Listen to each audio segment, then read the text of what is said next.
Welcome to Quit to Win, the show where we explore the moments people had to let go of the trusted pattern, limiting identity, and the internal battle in order to rebuild their life with purpose and clarity. Today's guest is Carpio, organization architecture system builders, and the author of Onfeme, the new unit of skill in you. About 18 years, he has built operating system for businesses, a network that raised 8 figures in capitals and 8 line figures valuation across startup, venture, and service and decentralized organization. Turning point was the moment he realized he had been told was false and that he had to go figure it out for himself. That decision forged a career built entirely on trial and error, and operating in environments where nobody handed him a playbook.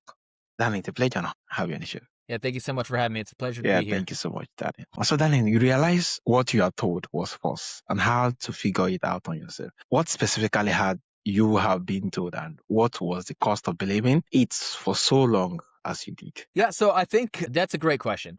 Really, it just never, I just never really wanted to do it. It felt like the wrong thing to do because I'll tell you what. I kept logically going to where the end point was based on where I would be if I did what people told me to do, right? And then I saw the people telling me to do it, and I asked myself if I wanted to be in their position. And both of those things were no. I didn't want to be where the logical conclusion would be on the path, and I didn't want to end up like the people telling me what to do. And I don't mean that in a bad way. I just mean like professionally, like these are great people, right? But I just mean from like the outcomes, right? And so that was kind of the easier part. Was that I just knew I didn't want to be in those circumstances, which would have been the logical progression of that strategy. And so, but other than that, I didn't know anything else. And so I think, honestly, it's not a cost now in hindsight, right? But honestly, there is a real trade-off with that peace of mind stuff. I do think it is having someone tell you what to do and feeling comfortable that you don't have to decide it and that it's risk-free. There's a lot of temporary comfort to that I did sort of forsake for many, many, many years. And even now, right, it really is just the way it is. You're trading off dealing with the risk of having to figure it out, right? And in the markets and not. And so that doesn't go away. And so it's not, so that peace of mind is still not a staple of my life as far as trusting that someone else is taking care of it for you. But what's interesting is I think that that's necessary, right? You can't escape that. And so I do think that it's that we're all capable of it and that we can no longer really rely on the systems around us to absorb that risk that we don't want to take for ourselves. Yeah, we can't just wait on the system to absorb those risks that we're kind of, too afraid of to actually more like delete. Yeah, really a whole lot. Yeah. So you became aggressive, multidisciplinary law, venture organization, time, AI. So what drove those particular breaks and what were you trying to solve that no single discipline could ever? Yeah. Everything, whatever needed to be solved, right? I think I played a lot of video games growing up, and so I might age myself a bit because games have changed, but I used to do a lot of player versus environment. So a lot of, Metal Gear Solid,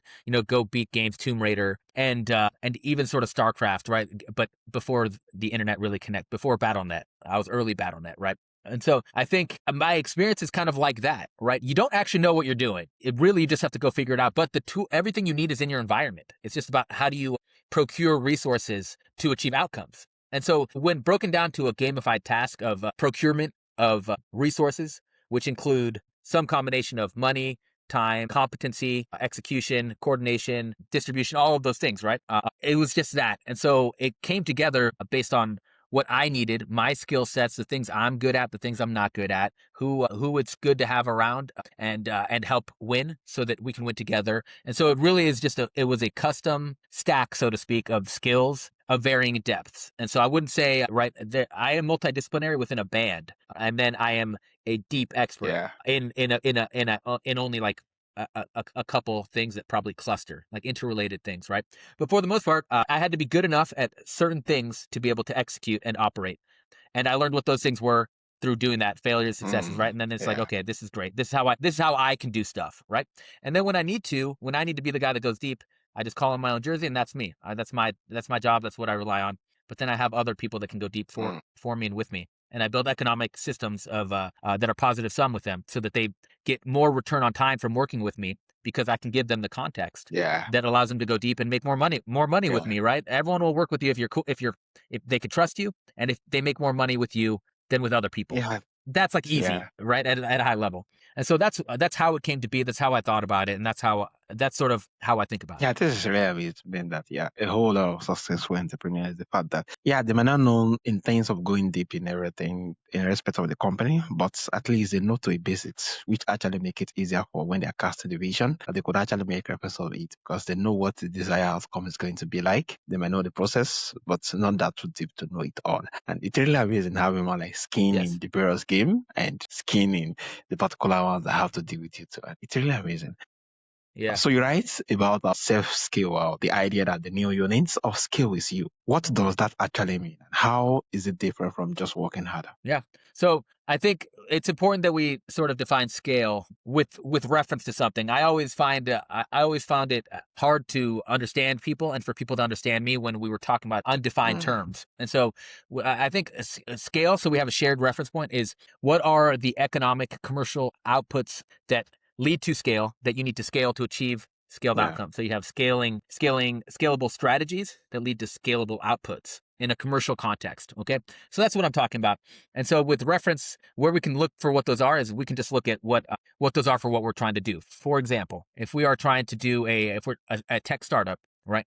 What scale looks like is a scaled enterprise business, for example, right? You want to go raise capital. yeah, That's the track you want. And so scale has a reference point based on what your desired outcome is. Now, everyone wants a different version of scale for what they're doing, right? Some people, if you want to start a local bread shop, scale looks differently, right? Your first step of scale is getting enough clients to where you're making profit with that can absorb your costs, basically, right? So just being able to have a basic margin structure and then scaling cash on top of that, right? It doesn't all have to be yeah, enterprise level things, and it's different for all of us. But it's important that we look for a reference point for what scaled outcomes look like in sort of the old paradigm, and then we need to do the same thing.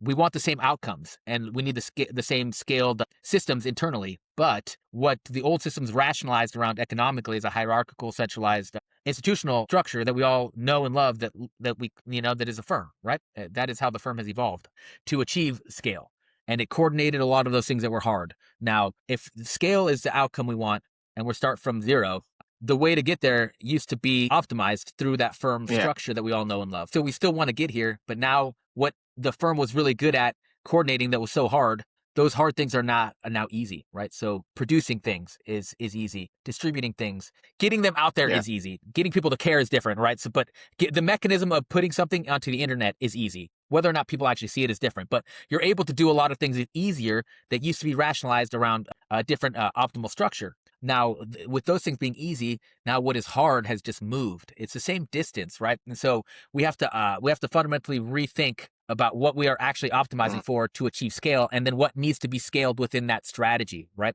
And so that means it starts downstream with operating architecture. So how we even build the foundation to be able to scale, it has to match our operating mm, environment and what is actually hard. And so it's a full blown systems design that we've never really had to do as a generation, right? Because we have reliably trusted sort of the old playbooks. And so, but that's no longer optimal. And so the markets are now rationalizing for the smaller unit of scale, right? We're seeing companies like Cloudflare, Coinbase, Microsoft just published something I think over the weekend specifically about like having to completely reimagine what a AI native organization even looks like. Meta, right? So they're all doing this. They're collapsing down to the smaller unit of scale. That's what where the market is now rationalizing yeah, for.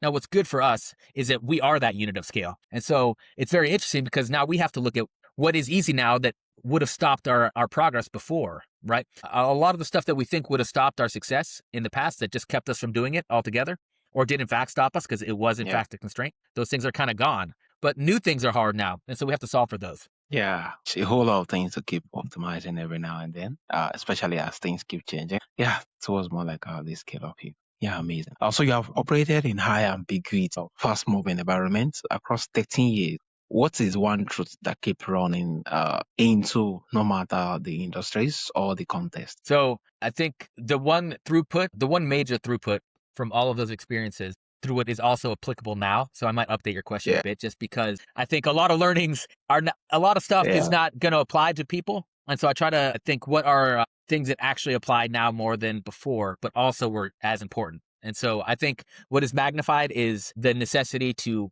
in an unbiased way, step outside of and have an observer impact on yourself and your environment and really, I call it datafication. You really have to unbiasedly look at what you're good at, what you have at your disposal, what's in your arsenal, right? If you're running a military, for example, right, and you're building strategies based on things that you don't have, you're going to lose. Okay, so the logic applies here. You have to know what your inventory is and what you are capable of actually doing, in fact, and that is your constraint. You have constraints based on who you are, what you have. Okay, so that's your bucket. And so you have to always be revisiting that because that updates, and we're dynamic creatures and we build things and things move out and move in. But we have that, and we always have to build with reference to what we're capable of and our constraints. Okay, so with that data, then we can build the scalable systems. And what those things look like is a different task, right? So we have to be able to design based on our constraints, manage and operate, and then have a feedback loop. Right. And so I think the capability to ruthlessly, correctly, and frequently update the bucket of that you design around through a fractal looking feedback loop that's wrapped around your whole stack, your professional operating stack, right? That's what's necessary. It was necessary back then, but a lot of it, you could kind of not fake it, but you could go off other people's bumpers, right? The structures gave you bumpers. You couldn't go off that because it wouldn't work. But now you can just do things, which is great. But that also means you can go off track way faster. Yeah. So you can scale a mess. And so having tighter, better feedback loops, it was important back then. It's critical now. You will completely go off the rails and fail if you don't have the capability to run that type of feedback loop on what you're doing daily, weekly, monthly, yearly, and like the macro cycle. Yeah, this is really amazing. Having to have more like a system of feedback that make you more like, step out and look at the process again and see what you could do differently. Yeah, owing to the fact that a little mistake would actually more like, run you down as with the speed of light, just the way you're looking for to scale it. Yeah, it's really amazing. Yeah, 100%. So you describe AI not with the hype or the fear, but something that finally make the way you have always work available to almost anyone willing to think different. What does thinking differently actually require of a person to let go of first? I think people need to let go of thinking that they've got it figured out.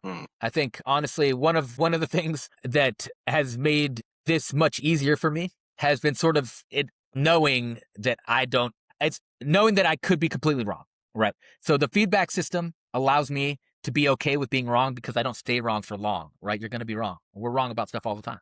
There's bias, like we are biased creatures. Everything we goes through a filter of how we want it to be.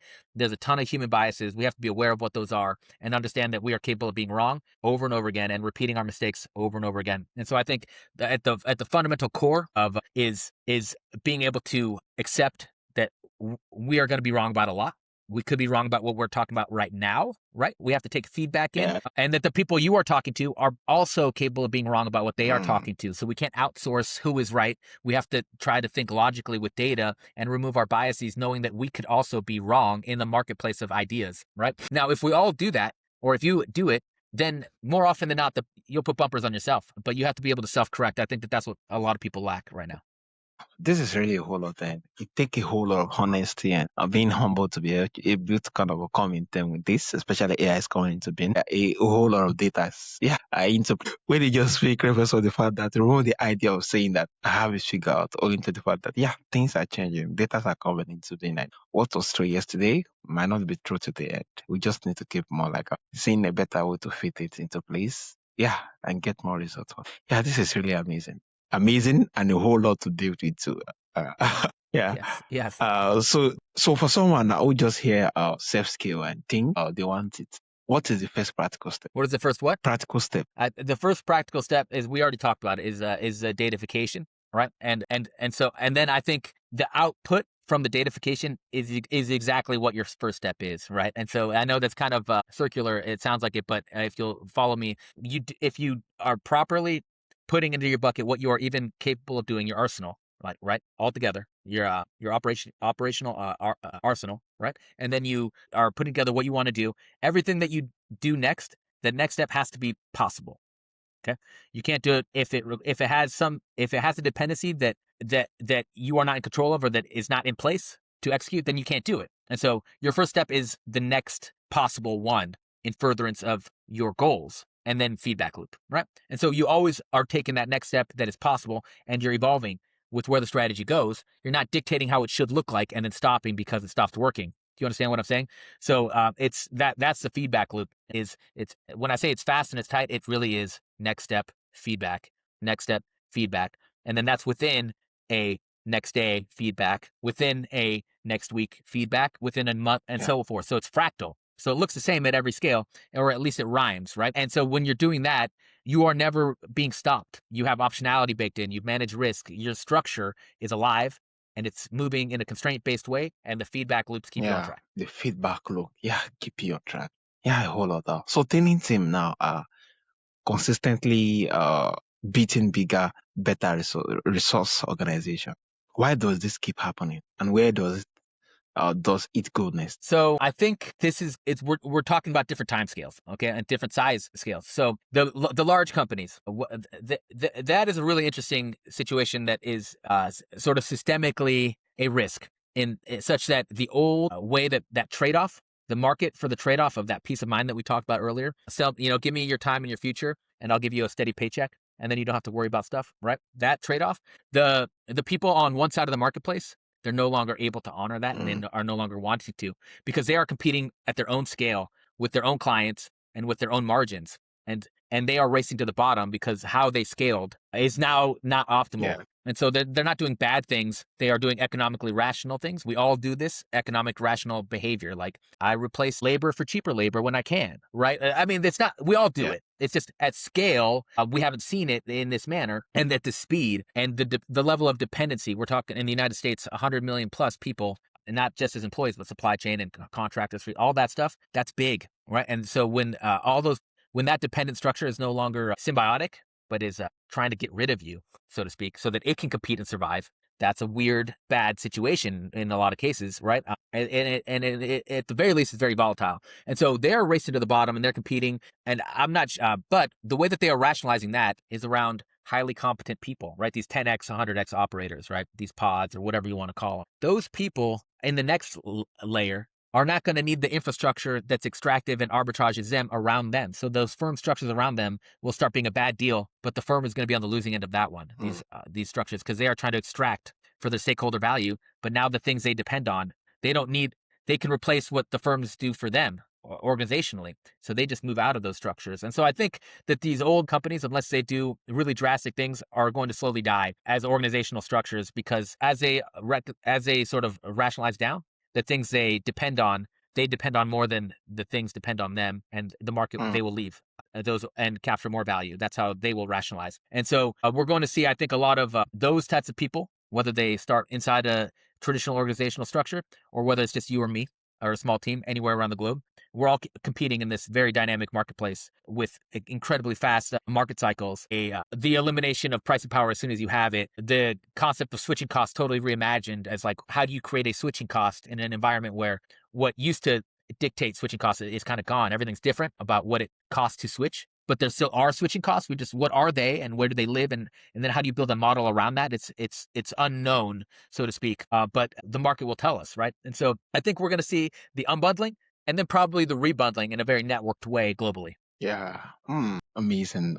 Thank you so much for sharing your heart on this. Yeah, that's really amazing. So lastly, for someone listening now who wants to stop being passive in how work is changing, what is one move they could make this week? I think it's funny because I do this. I do this too. Everything I'm telling you, this is how I live my life, right? And so I think it's the next move is, I think, go do a thing that you think you can't do, but let it emerge organically. And I'll give you an example. Like, maybe when I was younger, right, I would sit around in a car with my buddies and we'd be talking about, wouldn't it be cool if this existed? Or like, what if we could go do this or do that? Maybe build an app, whatever the thing is. And then, of course, those are just ideas. You can't go do them because, like, you needed, a lot of money and technical expertise that we didn't have, and a bunch of reasons why we couldn't. That's not the case, right? So the things that are stopping you in your mind are not there, right? Because we're still old world thinking. Other things are hard, but the things that you think are going to stop you are not. And so you can do them. It's that resource management and gathering. And so I think next time I would challenge you to go try a thing that you think you can't do as it relates to creating economic output. Okay. I'm not saying go like try to fly off a building, right? Don't do anything crazy, but from the standpoint of building economic value. Okay. Go try the thing. I think you're going to just go further than you think. I call it the 4-minute mile. I think we're in a moment right now as it relates to scaling ourselves and creating economic outputs where People just started running a 4-minute mile. Before that was impossible, right? One day someone just did it and now it's the standard, right? We're just now seeing that we can do way more than we ever really thought, right? And so that starts with just going doing. I'm doing it too. I'm like literally in the middle of that as well for my own on my own personal journey built on my system that I'm doing. And so I'm doing what I tell you almost daily, and that starts with sort of that feedback cycle where it's like, am I wrong? Yeah. Can I? It's right, because am I wrong that I can't do this? Right? It's challenging your assumptions. If you think you can't, just challenge the assumption, see what is actually in the way, and go do it. Yeah, amazing. So check out the other different things that for economic outputs. Yeah, and do those things you're afraid of. Yeah, amazing. Thank you so much, Danny. This has really been amazing and a whole lot of insight. Yeah, to make out from this particular conversation. So from my audience, would love to reach out to you or connect with you, either for your service or to connect with you across various platforms. How can they reach out and where is the best platform? Yeah, well, look, if you want to learn more about the book, The Unfirm, The New Unit of Scale is on Amazon. You can get it as an ebook, hardcover, softcover. Because of how dynamic everything is, of course, we engage publicly through a Twitter, Augmented Things, AUGMENTED, Things, THINGS. That's our primary place where we write essays, companion pieces, talk about what self-scale looks like, show what it looks like, engage with our audiences. And then professionally on LinkedIn, Danny Carpio, you can reach out to me. Yeah, thank you so much, Danny. Thank you. Yeah, you're reminded that the playbook everyone has handed is broken. Like people winning right now are not the one with more resources, but better architecture is one this audience needed. Yeah, remember that the new unit of skill is you. The only question is whether you are willing to architect around the truth. Once again, that's really been a pleasure and honor having you on the show, Danny. Yeah, it was a pleasure.